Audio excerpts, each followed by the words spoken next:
Good morning, guys. We are in Nanjing. This is our second day in Nanjing, and we arrived here in the afternoon yesterday and tried some wonderful local cuisine and snacks. This morning, you can see the weather is super good, and we are gonna visit Jiming Temple as the first destination. It locates in the center of the city, very convenient in transportation.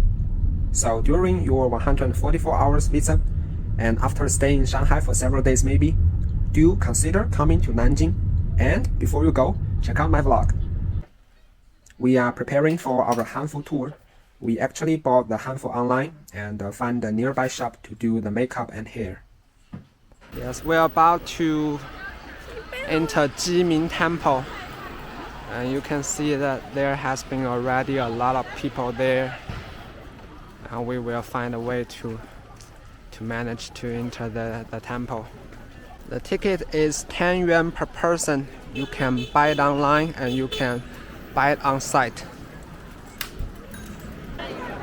Wow, so many people. This is Nanjing City Wall. We will come back later, but we need to go to Jiming Temple first.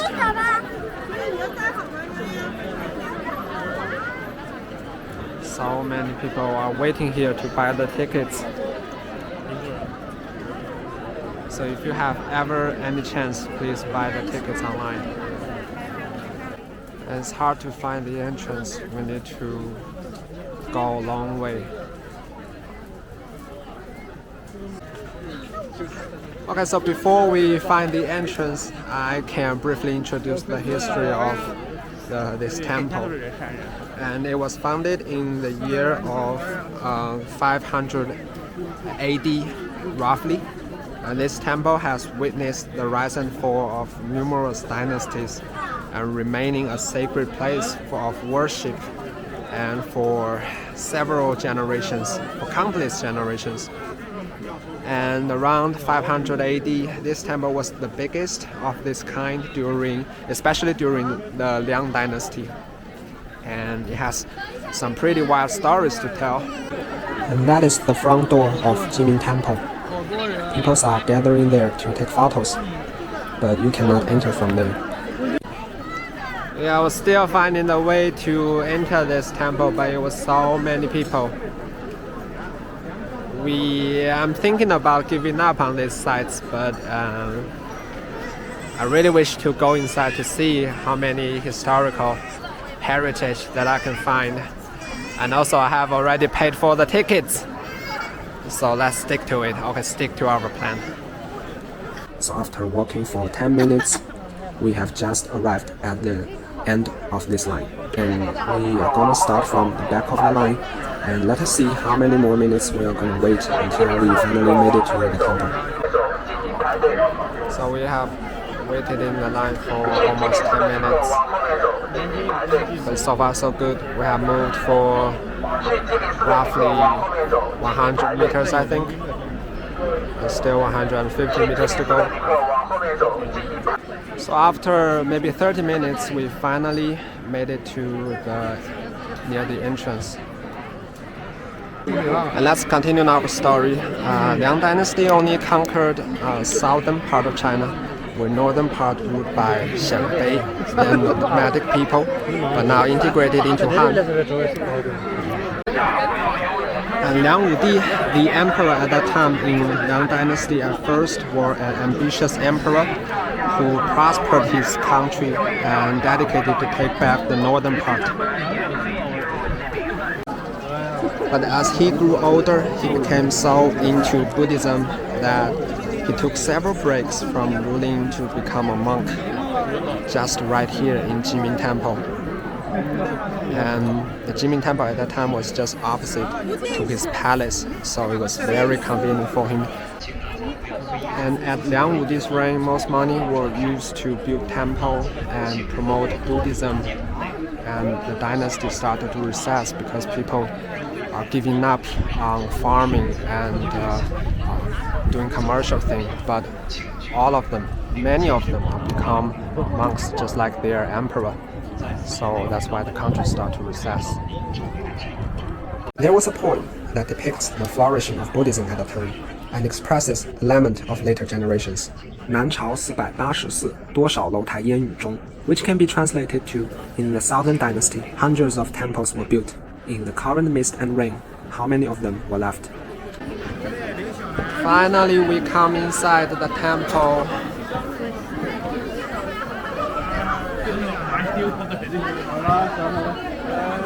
And this is a place where they check the tickets. Here has a lot of small commodities, and you can buy some to hopefully to bring some fortune to you.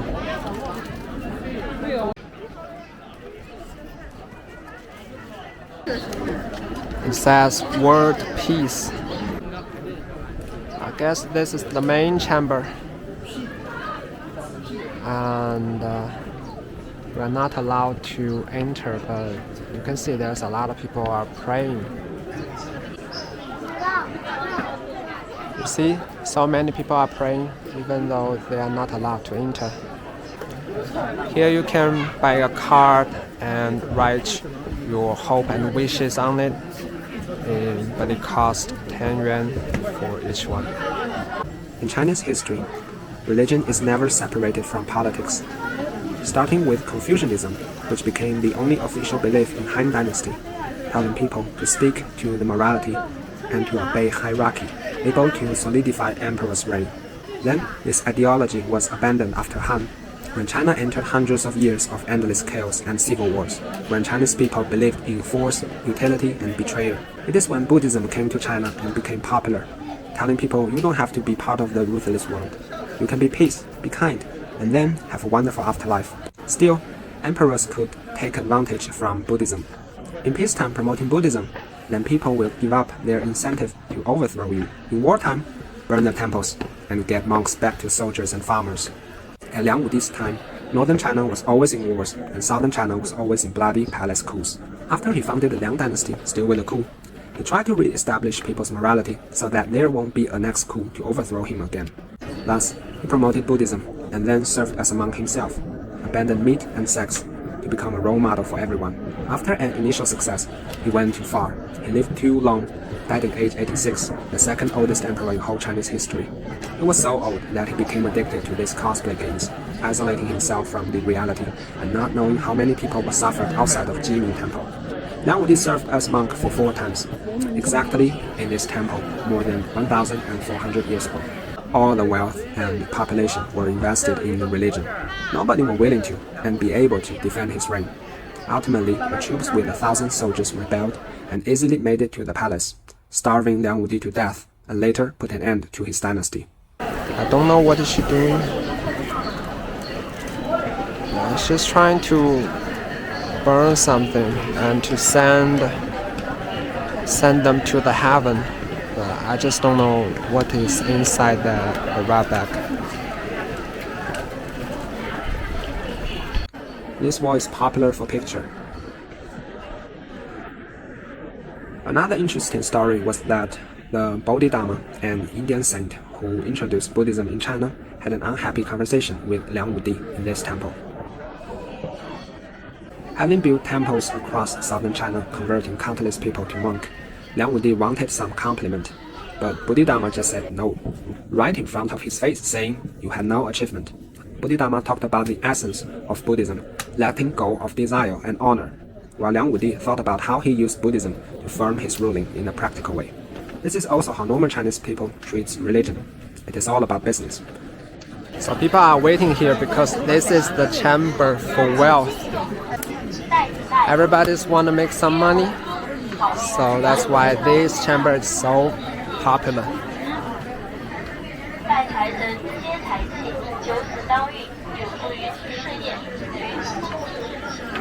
The Chinese teenagers right now, they don't want love. They don't want anything but money. And if people's wish don't pay off, they will think this temple is weak, and next time they will find another temple to pray. You see, deities in China also need to work hard.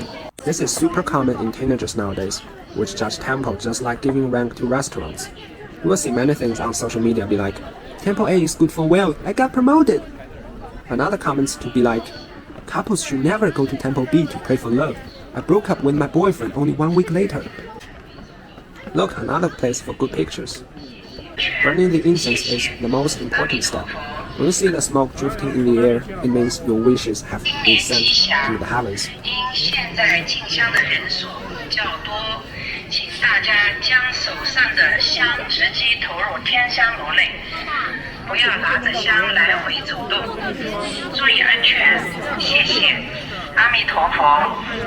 The video are warning people be careful of the fire because there's a lot of people. 大家将手上的香直接投入天香炉内，不要拿着香来回走动，注意安全，谢谢。 You need to be super careful with so many crowds holding incense. Some may burn your clothes or even hair. This is where people get fire.